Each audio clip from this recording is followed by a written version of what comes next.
우리 옆에 분과 함께 인사하실까요? 새해 복 많이 받으십시오. 인사하겠습니다. 네, 2024년 우리 은혜샘교회 표어는 빛 가운데 사귐입니다. 빛 가운데 사귐. 우리 삶 가운데 하나님이 비춰주시는 진리의 빛을 누리시는 복된 한 해가 되시기를 주님의 이름으로 축복합니다. 사실 하나님이 비춰주시는 그 진리의 빛이 없으면 우리는 나 자신을 그리고 타인을 그리고 세상을 제대로 바라볼 수가 없습니다. 왜냐하면 우리는 어둠과 죄 때문에 눈이 가려질 때가 참 많이 있기 때문이죠. 우리가 똑같은 객관적 상황을 볼 때도 있지만 내가 보고 싶은 대로, 내가 보기 원하는 대로 무언가를 바라볼 때가 있습니다. 그렇기 때문에 진리의 빛이 비춰질 때 진짜 내 모습을 제대로 알 수 있고 타인과 세상을 그리고 하나님을 우리는 제대로 알게 되는 것이죠. 그래서 빛 가운데 거하면서 하나님과 그리고 나 자신과 타인과 세상과의 진정한 사귐을 회복하는 복된 한 해가 되시기를 다시 한번 주님의 이름으로 축복합니다.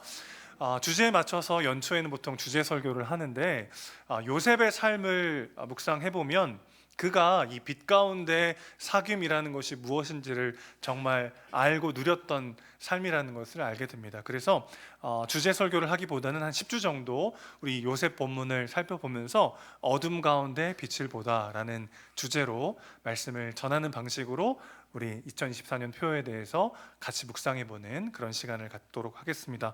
오늘 첫 번째 시간은요, 갈등 너머의 희망이라는 제목으로 말씀 나누도록 하겠습니다. 야곱의 집안은 겉으로 보기에는 굉장히 부유하고 안정적인 모습을 갖춰가는 것처럼 보입니다. 1절 오늘 말씀 다시 보시면 야곱이 그의 아버지가 거류하던 땅에서 거주하였다 그랬습니다. 거류하였다라고 번역된 단어는 어떤 뜻이냐면 임시로 살고 있었다는 뜻이고요. 거주한다는 건 어떤 뜻이냐면 이제 아예 거기에 정착하게 됐다 그런 뜻입니다. 오늘 우리식으로 표현하면 월세나 전세를 살다가 아예 집을 사서 거기 눌러 앉은 것을 말하는 거죠. 야곱은 거부가 되어서 풍족한 대가족의 족장이 됩니다. 12명의 아들들과 딸을 가진 유복한 가정이고 많은 재산을 가지게 된, 그래서 그 땅에 정착하게 된 상황을 맞이하게 된 거죠. 자, 겉으로 보기에는 굉장히 화목하고 풍족하고 부유한 삶을 살게 된 것 같지만 그 속을 잠깐 들여다보면 많은 갈등과 어려움이 그 안에 담겨 있다는 것을 알게 됩니다. 그리고 그 모든 갈등들의 본질적인 원인은 아버지 야곱의 편애로부터 시작이 되죠. 자, 3절 보시면 야곱이 12아들들 중에 요셉에게만 특별히 더 그를 사랑하고 그를 위하여 채색 옷을 지어줬다 그랬습니다. 다른 아들들은 그냥 싸구려 옷 입히는데 요셉만 데려가 가지고 백화점에서 막 좋은 옷을 사줘서 얘가 막 그것을 입고 왔다고 한번 생각해 보세요. 다른 형들이 얼마나 참 마음이 힘들겠어요, 그렇죠? 단순히 좋은 옷을 입었다는 것뿐만 아니라 이 채색 옷이라고 하는 건 뭐냐면 길게 술이라든지 깃이 쫙 늘어진 그런 고급스러운 옷이거든요. 그런 옷을 입고 노동을 할 수가 없잖아요, 그렇죠? 이 요셉 집안은 유목 생활을 했기 때문에 짐승들을 칩니다. 양을 먹이고 짐승들을 쳐야 되는 노동을 해야 되는데 다른 아들들은 막 정신없이 지금 일하고 돌아다니는데 거기에 길게 늘어뜨린 채색 옷을 입고 요셉이 이렇게 돌아다닙니다. 이게 무슨 말이죠? 요셉아, 너까지 일할 필요는 없다.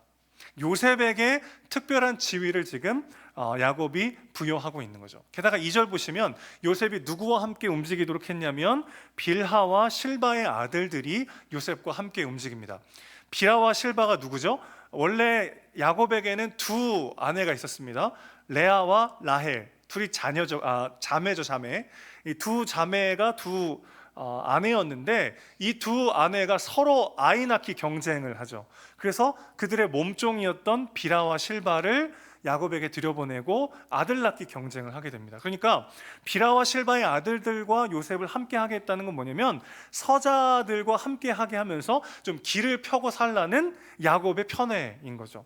자, 다른 루벤이라든지 다른 레아와 라헬의, 특히 레아의 아들들하고 요셉은 나이 차이가 꽤 많이 납니다. 그들하고 좀 이제 피하고 서자들과 함께하게 하면서 요셉이 좀 길을 펴고 살 수 있도록 특별 대우를 지금 계속 하고 있는 거죠.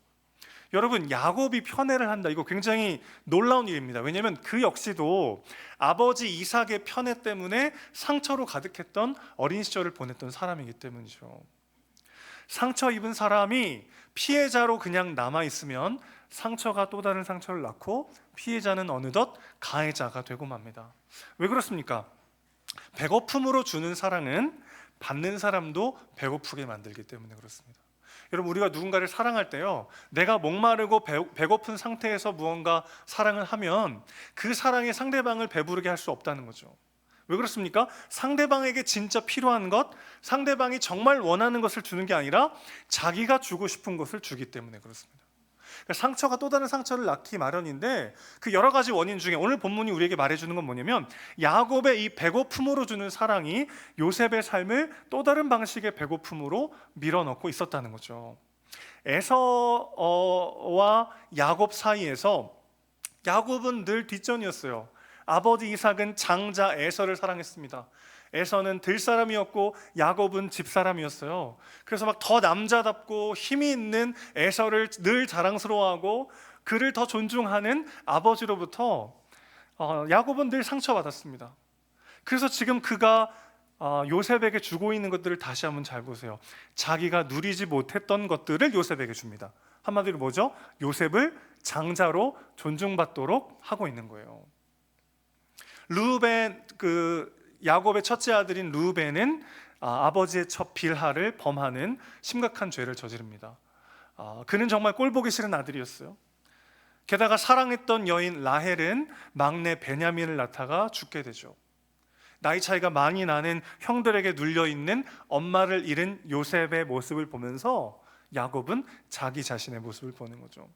자기를 유일하게 이해해주고 사랑해줬던 어머니를 잃어버린 채 광야를 전전하고 여기저기서 눈칫밥 먹으며 살았던 자신의 유년 시절을 생각해 보면서 내가 요셉만큼은 그런 삶을 살지 않도록 만들리라, 그렇게 생각하고 있는 거죠. 그래서 야곱은 끊임없이 요셉에게 무엇을 줍니까? 요셉이 진짜 원하는 것, 요셉에게 진짜 필요한 것이 아니라 그가 주고 싶은 거예요. 그가 누리지 못했던 것들을 주는 방식으로 요셉을 사랑하는 거죠. 그의 배고픔이 발현한 사랑은 요셉을 결코 배부르게 만들지 못했습니다. 여러분, 지금 요셉에게 진짜 필요한 건 뭐죠? 요셉이 형들과 함께 일하고 뒹굴면서 사랑도 하고 미워도 하면서 자라나는 것, 그것이 진짜 요셉에게 필요한 거 아니겠습니까? 때로는 형들과 막 진짜 험악한 광야 생활을 보내면서 막내로서 진짜 이렇게 일도 다 억울하게 다 자기가 다 해보기도 하고, 때로는 막 자기가 했던 공들을 형들이 다 뺏어가는 막 억울함도 느껴보고, 그러면서 하나님도 만나고 하나님 주신 은혜도 경험하고, 그러면서 정말 내 인생이 하나님과 동행해야만 살아갈 수 있다는 사실을 배워가는, 그것이야말로 진짜 이 어린 요셉이 경험해야 되는 상황인 거죠. 그러나 야곱은 요셉이 어떻게 하나님을 만나고 그가 어떻게 이 가정 가운데 제대로 된 삶을 살아가느냐에는 별 관심이 없고, 내가 경험하지 못했던 그 모든 것들을 요셉에게 줘야 되겠다는 그 사실 앞에 요셉의 인생을 망치고 있는 거죠. 여러분, 우리가 자녀를 망치는 방법은 자녀를 미워하는 게 아니고 사랑하면서 망칠 때가 있습니다. 어떻게 해요? 그가 겪을 수 있는 모든 갈등과 시련과 고난을 모조리 다 치워주는 방식으로 우리가 그를 사랑할 때 우리 자녀들은 망가질 수밖에 없죠. 우리가 사랑하는 사람들에게 진짜 무엇을 주고 있는지 돌아봤으면 좋겠습니다. 나의 배고픔, 내가 이루지 못한 꿈, 혹은 나의 상처와 결핍이 만들어내는 사랑으로 누군가를 사랑할 때는 그 사랑은 결코 그 사람을 배부르게 할 수 없는 것이죠. 야곱의 이러한 배고픈 사랑은 요셉을 교만하고 자기중심적인 소년으로 자라나게 만듭니다. 2절 말씀 보실까요? 요셉이 그렇게 이 채색 옷 입으면서 돌아다니면서 한 일이 뭐냐면 형들의 잘못을 말하는 일이었습니다. 잘못을 말하더라, 이렇게 번역된 이 표현이 어떤 뜻이냐면 나쁘게 말했다는 거예요. 한마디로 형들을 헐뜯고 뒷담화를 하는 겁니다. 아버지에게 가서. 여러분, 요셉의 배고픔이 느껴지십니까? 그는 아버지의 엄청난 사랑을 받았지만 무언가 허기진 사람처럼 살고 있어요. 그는 여전히 누군가를 깎아내리지 않으면 안 되는, 누군가를 비난하지 않으면 안 되는 뭔지 모를 조급함과 목마름을 느끼고 있는 거죠. 이게 너무나 큰 비극 아닙니까? 야곱이 가장 사랑했던 아들, 너만은 내가 걸어갔던 그 길을 걸어가지 말았으면 좋겠다. 그래서 그에게 막 사랑을 해줬는데 정작 요셉은 뭔지 모를 외로움과 배고픔 때문에 형들을 깎아내리고 비난하지 않으면 안 되는 사람처럼 늘 그런 삶에 빠져 있는 것이죠. 인터넷 기사들에 달리는 댓글들을 보면 저마다 전문가들 투성이에요. 그들은 무언가를 막 비판하고 비난합니다.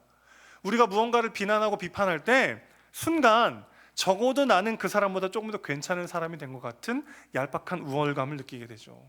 그러나 누군가를 비판하고 비난하는 방식으로 쌓는 우월감은 언제나 안개처럼 금방 사라져버리고 맙니다.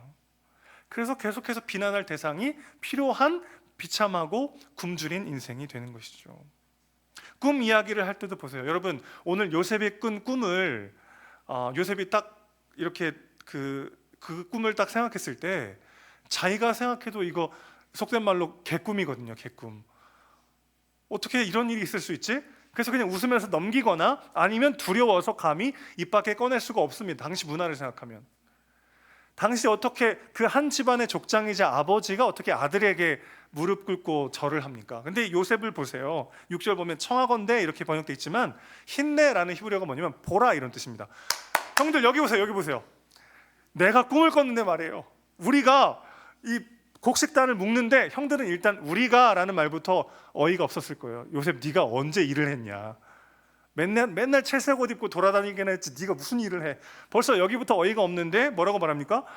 우리가 같이 막 곡식단을 묶는데 내 단은 딱 일어서 있고 형들의 단은 막 나를 둘러서서 절을 하더라고요.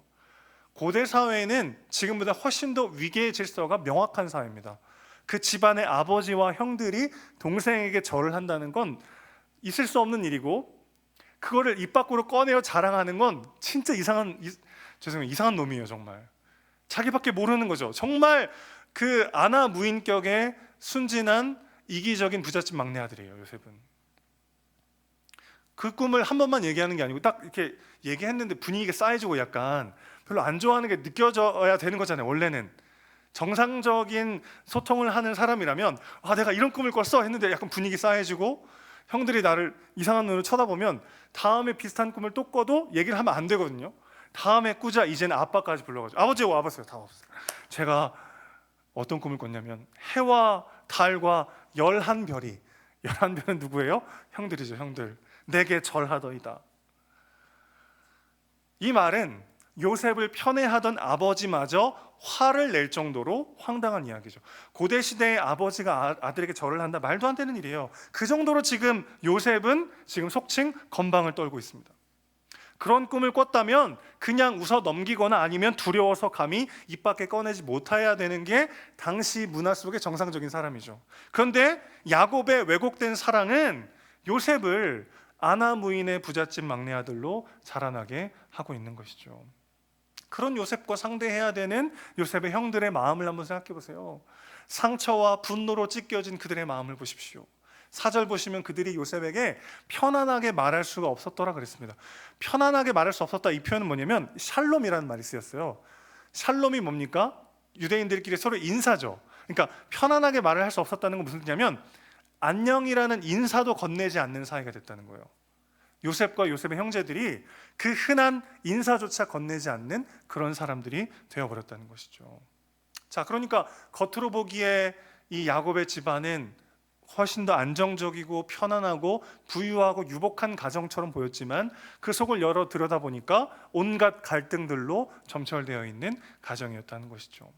하나님은 이 집안의 이 오랜 갈등을 어떻게 회복시키십니까? 먼저 하나님은 요셉의 꿈을 통해서 그 갈등을 수면 위로 드러내십니다. 그래서 회피하고 감춰두었던 분노와 증오가 요셉의 꿈으로 인해 터지게 되는 거죠. 우리가 이 요셉의 꿈을 오해할 때가 있어요. 우리도 요셉처럼 꿈을 꿔야 된다. 그럼 그 꿈이 이루어진다. 이건 사실 이 본문에 대한 잘못된 해석입니다. 하나님께서 요셉에게 그 꿈을 보여주신 것이고, 그리고 요셉은 사실 이 꿈에 대해서 제대로 해석하지 못하죠. 요셉이 정말 이 꿈에 대해서 제대로 알았었던 때는 언제냐면 그 꿈대로 실제로 형들이 자기 앞에 엎드렸던 사건이 이제 벌어지게 됩니다. 언제죠? 요셉이 총리가 되고 형들이 곡식을 사러 와서 요셉 앞에 엎드리게 되는 그 순간을 딱 봤을 때 요셉은 그 꿈이 어떤 의미인지를 제대로 알게 되죠. 자, 그 꿈은 어떤 의미입니까? 그 꿈은 하나님께서 요셉의 삶을 앞으로 어떻게 사용하실 것인지에 대한 이야기였어요. 조금 뒤에 설명을 드리겠지만 지금 요셉은 지극히 자기 중심적인 관점으로 그 꿈을 해석하고 있습니다. 자, 형들도 자기만의 상처에 빠져 있고 요셉도 자기만의 눈으로 상황과 현실을 바라보고 있어요. 야곱도 여전히 해결되지 않은 과거의 결핍과 상처로 상대를 바라보면서 사랑하면서도 상대방을 망가뜨리는 삶을 살고 있는 것이죠. 자, 안정적인 생활과 여유에 가려져서 드러나지 않았던 이 갈등이 해결되는 첫 번째 단계는 무엇이었습니까? 그 갈등이 제대로 드러나는 것이었습니다. 여러분, 우리가 갈등을 딱 맞닥뜨릴 때 보통 이 양극단의 방식을 택하기가 쉬워요. 한쪽은 회피해버리거나 아니면 상대를 비인격화하거나 이 양극단에 치우칠 때가 있습니다. 회피하고 피해버리고 스스로를 자책하면서 살아가기도 하고, 혹은 상대방을 상종 못할 인간, 이해할 수 없는 사람으로 취급하면서 그 사람을 비인격화하거나 하게 되는 거죠. 결국 양극단으로 치닫다 보면 나를 죽이거나 그를 죽이는 극단에 처하게 되는 거죠. 그런데 하나님은 갈등을 드러내시고 우리의 죄를 밝히 보여주십니다. 왜 그렇죠? 우리를 징계하고 정죄하시기 위해서가 아니라 제대로 된 치유와 회복을 위해서 보여주신다는 것입니다. 그러니 우리는 갈등을 두려워하거나 회피할 필요가 없죠. 상대를 깎아내리고 나를 지지해 줄 사람을 찾느라 문제의 본질을 놓치지 말아야 합니다. 요셉의 모습을 보세요. 형들이 그에게 엄청난 적대심을 표출하고 형들과의 뭔지 모를 갈등이 있다는 걸 그도 느꼈을 겁니다. 그런데 요셉은 어떻게 하죠? 그것을 직면하지 않아요. 그리고 아버지에게 쫓아갑니다. 그리고 형들을 비난해요. 내 마음을 들어주고 내 편이 되어줄 사람을 찾아 회피한 채 뒷담화하면서 문제 갈등의 본질을 제대로 보지 못하는 거죠. 형들은 어떻습니까? 결국 묻어두었다가 한 번에 그 분노를 터뜨려서 요셉을 노예로 팔아버리게 되죠. 이것이 갈등에 대한 우리의 양극단의 모습일 때가 있어요. 그 갈등 속에 진짜 내 민낯을 보지 않고 그 상황 가운데 어떤 문제가 정말 본질적인 것인가를 바라보지 못한 채 회피해버리거나 아니면 한 번에 터뜨려버리거나, 그렇게 우리는 갈등을 대할 때가 있습니다. 그러나 하나님은 진리의 빛을 비춰주셔서 제일 먼저 내 인격의 민낯을 직면하게 하십니다. 그리고 타인을 제대로 바라볼 수 있도록 빛을 비춰주시는 것이죠. 그렇게 하나님이 빛으로 드러내시는 가장 먼저 보게 되는 건 내 민낯이고 상황에 대한 객관적인 하나님의 진단인 것이죠. 하나님이 그렇게 우리의 갈등과 허물을 드러내시는 이유는 우리를 부끄럽게 하시기 위함이 아닙니다. 우리를 더욱 단단히 치유하시고 회복시키셔서 세워가기 위함인 것이죠. 요셉의 꿈의 진짜 의미는 무엇입니까? 요셉이 앞으로 어떤 삶을 살게 되는가, 그것을 이제 이야기해 주는 거죠. 그의 채색 옷은 곧 벗겨질 것이고 노예로 팔려 가장 낮고 비참한 존재로 요셉은 살아가게 될 것입니다. 자, 그런 요셉을 하나님은 건져주실 뿐만 아니라 그를 가장 높은 자리에 세우시고 그를 통해 모든 가족들을 구원하실 계획을 갖고 계신 것이죠. 그럼 이 꿈은 어떤 의미입니까? 요셉의 꿈은 가장 낮은 자를 통해 가장 높은 자로 영광스럽게 사용하시는 하나님에 대한 이야기인 것이죠. 비천한 자, 연약한 자, 패배한 자를 통해서 영광스러운 구원과 위대한 승리를 이루시는 반전의 이야기가 바로 이 요셉의 꿈에 담긴 진짜 의미였던 것이죠. 그렇기 때문에 우리는 갈등 너머의 희망을 볼 수 있습니다. 우리 하나님은요, 무명한 자들을 통해 유명한 자들을 부끄럽게 하시는 분이죠. 그분은 약한 자들을 통해 자신의 강함을 세상 가운데 드러내시는 분이십니다. 그분이 빛으로 우리의 갈등과 허물을 드러내시고 친히 고치시고 싸매시며 사용하시는 분이시기에 우리는 갈등 앞에 당당히 마주할 수 있는 용기를 얻게 되는 것이죠.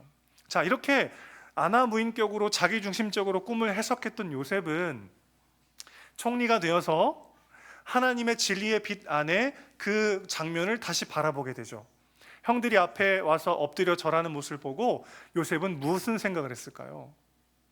17세의 요셉은 아버지에게 사랑받고 무서울 게 없는 부잣집 막내 아들이었어요. 그 눈으로 꿈을 봤을 때 내가 정말 형들과 아버지를 다스릴 엄청난 사람이 되는가 보다, 그런 엄청난 기대와 자부심을 가지고 그 꿈을 바라봤습니다. 그런데 하나님의 눈으로 바라봤을 때 어떤 일이 벌어지죠? 내가 비참하고 낮고 연약한 존재였고 그런 삶을 살았지만 하나님은 그 모든 것들을 선으로 바꾸셔서 우리 모두를 구원하는데 사용하셨구나, 이렇게 고백합니다. 그는 더 이상 회피하지 않아요. 형들이 나에게 분명 악을 행했습니다라고 분명히 말합니다. 형들은 나에게 악을 행했지만 하나님은 그 모든 것들을 선으로 바꾸셔서 우리 모두를 구원하셨습니다, 이렇게 고백합니다. 그는 자신의 민낯을 봤어요. 자기의 자기중심적이고 이기적인 모습을 보기 시작했고 하나님께서 이 모든 상황을 어떻게 사용하시는가에 눈을 뜨기 시작했습니다. 진리의 빛으로 나를 비춰볼 때 우리는 하나님이 주시는 진정한 회복과 치유를 경험하게 될 줄로 믿습니다. 사실 요셉의 형제들의 갈등은요, 사랑받지 못한 자들의 절규죠. 사랑에 대해서 다양한 방식으로 정의할 수 있겠습니다만은 사랑은 일종의 존중이죠. 한 사람이 다른 사람의 존재에 민감하게 반응하는 것, 이것이 진짜 사랑이라고 할 수 있겠습니다. 그래서 사랑의 반대말은 무관심이죠. 진짜 사랑하는 사람은 그 사람의 존재에 대해서 민감하게 반응할 수밖에 없습니다. 그리고 반대로 그런 존중을 받지 못하면 누구나 존재가 흔들리게 되어 있어요. 사랑의 철학자라고 불리는 알랭 드 보통이라는 작가가 있습니다. 이 작가의 불안이라는 책이 있는데 거기에 이런 구절이 있어요. 우리의 에고나 자아상은 바람에 새는 풍선과 같아서 늘 외부의 사랑이라는 헬륨을 집어넣어 주어야 하고 무시라고 하는 아주 작은 바늘에 취약하기 짝이 없다. 여러분 공감이 되세요? 우리가 풍선과 같아서 외부로부터 불어오는 이 사랑과 관심과 존중이라고 하는 바람이 공급되어야 삶을 살아갈 수 있고 무시라고 하는 작은 바늘에 너무 취약하대요. 남의 관심 때문에 기운이 나고 무시 때문에 상처를 받는 자신을 보면 이런 터무니없는 일이 어디 있나 싶어 정신이 번쩍 들기도 한다. 동료 한 사람이 인사를 건성으로 하기만 해도, 연락을 했는데 아무런 답이 없기만 해도 우리 기분은 시커멓게 멍들어 버린다. 누가 우리 이름을 기억해주고 과일 바구니라도 보내주면 갑자기 인생이란 살 가치가 있는 것이라고 환희해졌는다. 여러분 그런 경험 있으신가요? 누군가의 사랑과 존중과 관심을 받을 때 정말 인생은 아름답고 살만한 곳이 되지만 누군가의 냉소와 무시를 당했을 때는 그 모든 게 바늘을 맞이한 풍선처럼 모든 게 터지는 것 같은 그런 경험을 누구나 하게 되죠. 야곱도 요셉도 그리고 그들의 형들도 결국 원했던 것은 그것이었습니다. 아버지의 사랑이고 그의 존중이고 그의 관심이었죠. 4절 보십시오. 그의 형들이 아버지가 형들보다 그를 더 사랑함을 보고 원래는 누굴 미워해야 합니까? 아버지를 미워해야 합니다. 그런데 형들은 누굴 미워합니까? 요셉을 미워합니다. 왜요? 그들은 여전히 아버지의 인정, 아버지의 사랑, 아버지의 존중을 갈망하고 있었기 때문이죠. 야곱과 그의 아들들 모두가 아버지에게서 진정한 사랑과 관심, 인정과 존중을 받지 못했습니다. 그래서 그들은 피해자였고 결국 가해자가 되고 말았어요.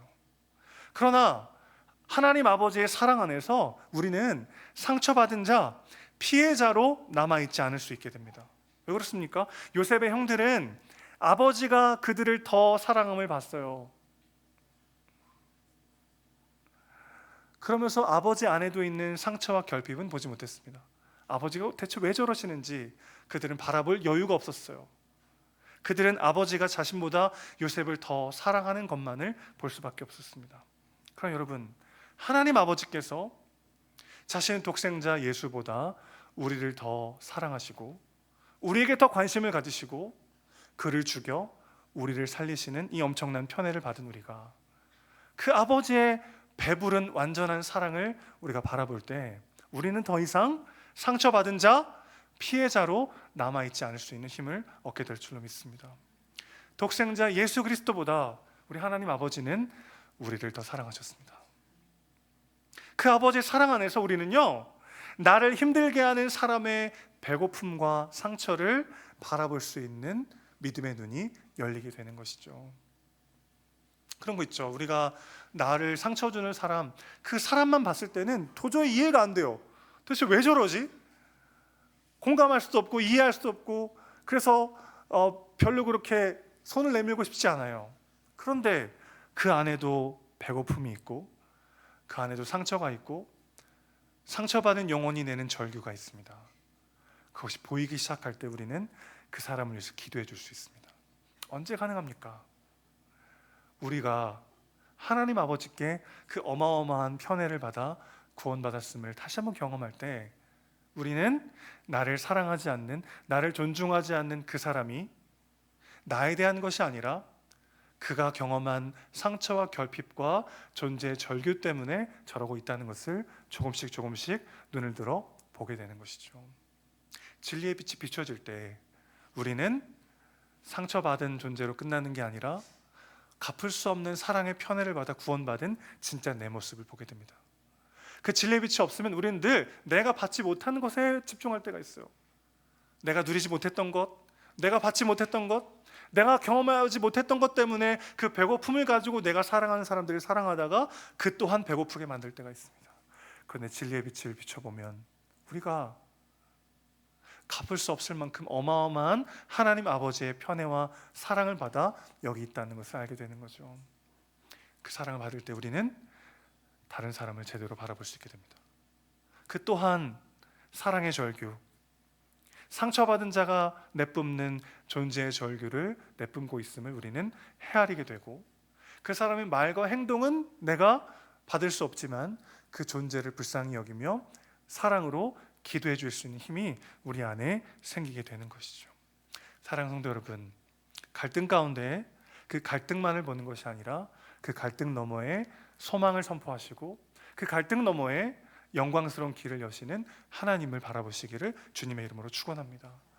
우리 주님은 가장 낮은 곳에 오셨어요. 존귀와 영광의 옷을 벗으시고 영광스러운 보좌를 버리시고 이 땅에 오셨습니다.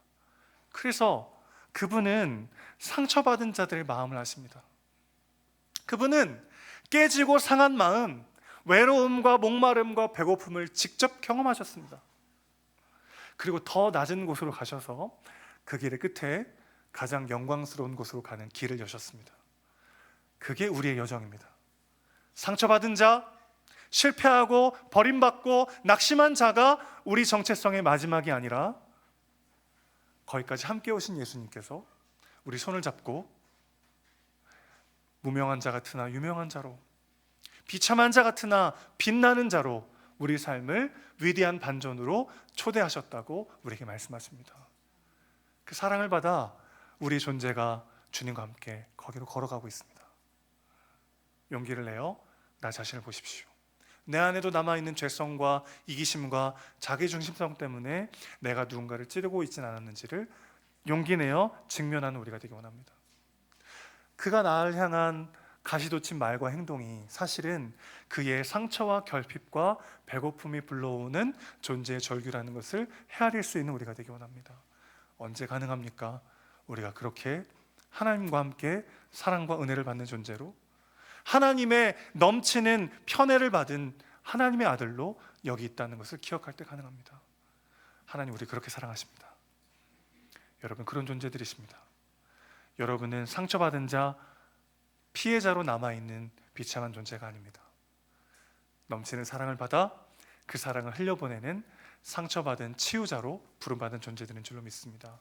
그 진리의 빛으로 나와 너를 바라보며 갈등을 넘어 하나님이 여시는 희망을 바라보는, 그리고 손잡고 함께 그분과 이 길을 걸어가는 우리 모두가 되시기를 주님의 이름으로 축원합니다.